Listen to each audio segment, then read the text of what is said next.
अस्सलाम वालेकुम वरहमतुल्लाहि वबरकातुहू। भाइयों और बहनों, क्या आपने सोचा है, क्या सच में एक अजनबी की दो बातें किसी की जिंदगी बदल सकती हैं? क्या कभी आपने महसूस किया है कि जब सब रास्ते बंद लगते हैं, तभी कहीं से उम्मीद की एक किरण आती है? दोस्तों, पिछली कहानी में आपने देखा, ट्रेन में मिली एक बूढ़ी औरत ने आयशा को समझाया, बेटी, सब कुछ ठीक हो जाएगा, बस हिम्मत मत हारना।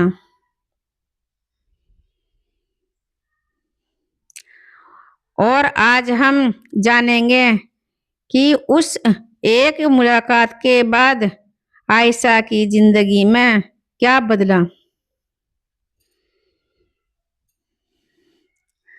आयशा चुपचाप घर पहुंची।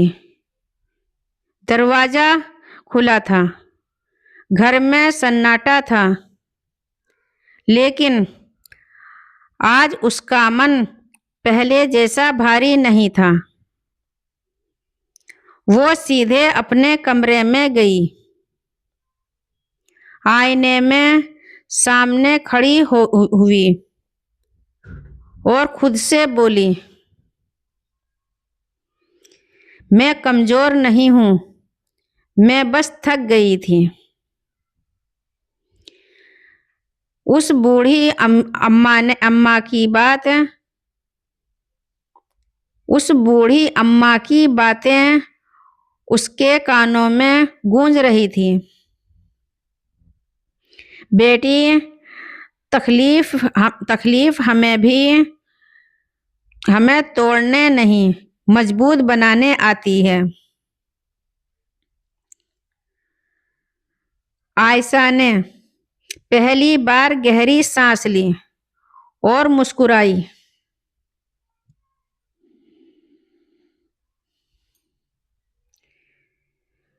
रात की बेचैनी।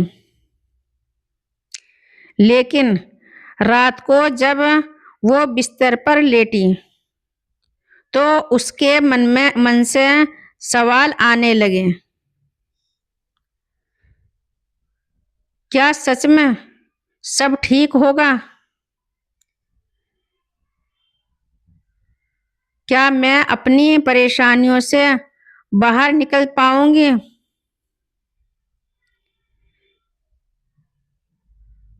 क्या लोग बदल सकते हैं? उसने मोबाइल उठाया। अम्मा का चेहरा याद आया, लेकिन नाम तक नहीं पूछा था।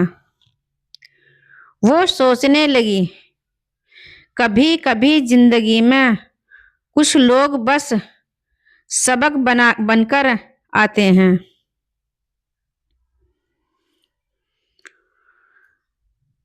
अगली सुबह एक नया फैसला।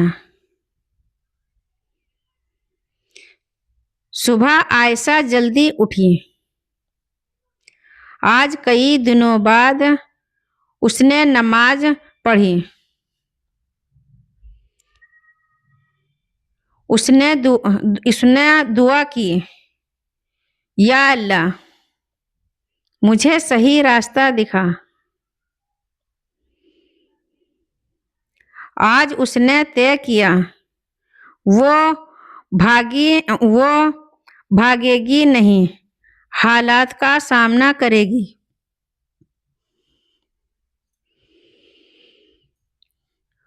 ऑफिस हो या कॉलेज, पहुंचते ही लोग वही थे।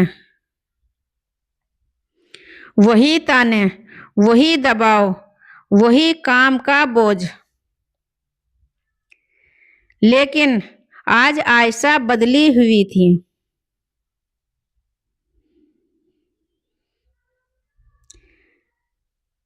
जब आयशा से टीचर ने कहा, तुमसे ये काम नहीं होगा,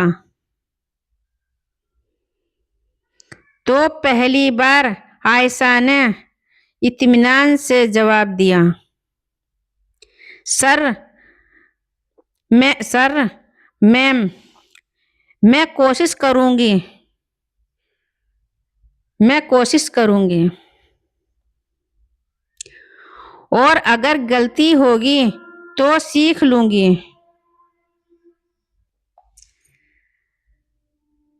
सब हैरान थे। पहले जो लड़की चुप रहती थी, आज वो आत्मविश्वास से बात कर रही है।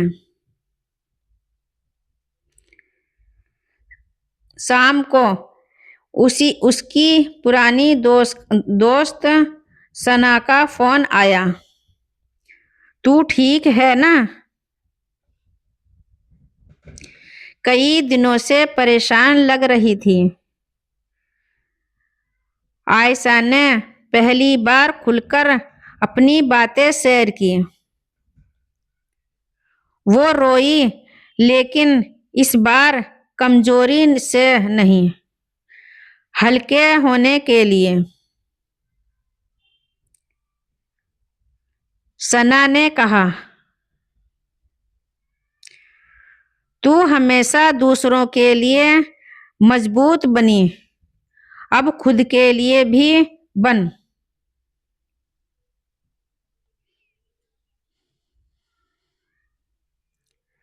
आयशा की परेशानी का एक बड़ा कारण था।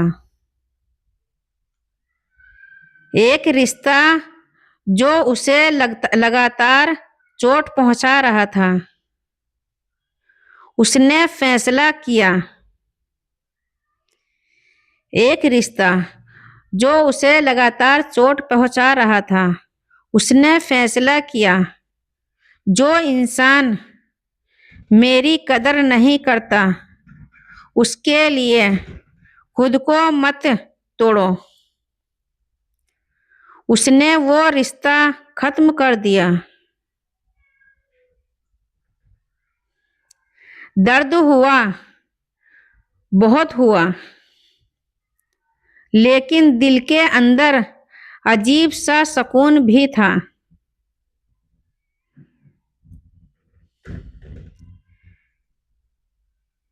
खुद से वादा करो।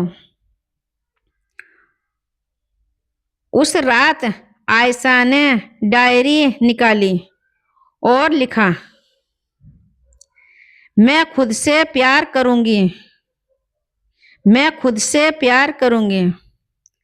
मैं अपनी मेहनत पर भरोसा रखूंगी। मैं किसी के शब्द से अपनी कीमत तय नहीं करूंगी। मैं किसी के शब्दों से अपनी कीमत तय नहीं करूंगी। और आखिर लिखा, धन्यवाद उस अम्मा को जिन्होंने मुझे याद दिलाया कि मैं कीमती हूँ। कुछ हफ्तों बाद आयशा फिर उसी ट्रेन में सफर कर रही थी। वो हर स्टेशन पर उस बूढ़ी अम्मा को ढूंढती रही, लेकिन वो कहीं नहीं दिखाई दी। अचानक उसे एहसास हुआ, शायद वो सिर्फ एक इंसान नहीं, एक संदेश थी। कभी कभी अल्लाह किसी को हमारे पास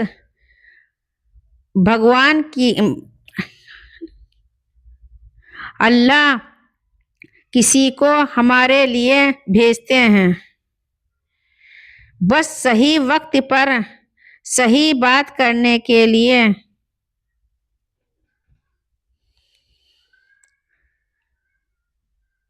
समय के साथ आयशा ने नया कोर्स ज्वाइन किया, अपनी स्किल्स पर काम किया, अपने परिवार के साथ समय बिताया और सबसे जरूरी खुद को माफ किया। धीरे धीरे उसकी जिंदगी पटरी पर आने लगी। एक दिन ऑफिस में उसे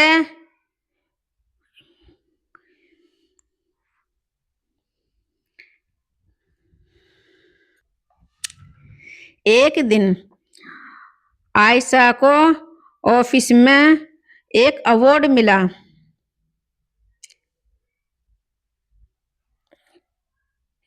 स्टेज पर जाते वक्त उसकी आंखों में आंसू थे, लेकिन इस बार खुशी के उसने मन ही मन कहा, अम्मा आपने सही कहा था, सब ठीक हो जाता है अगर हम हार न माने।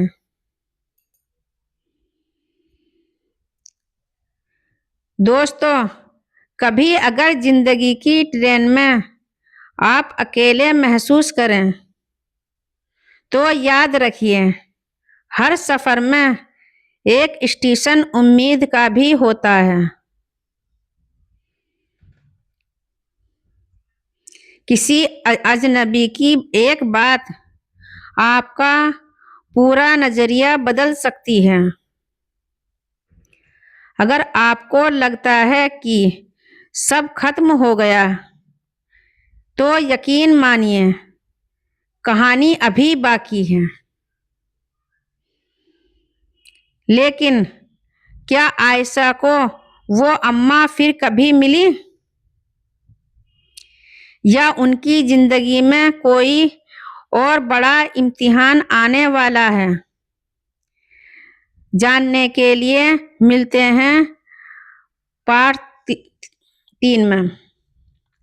अगर हमारी ही ऐसी वीडियो देखने के लिए सब्सक्राइब करें, लाइक करें और कमेंट्स में बताइए आप कहाँ से देख रहे हैं। अल्लाह हाफिज।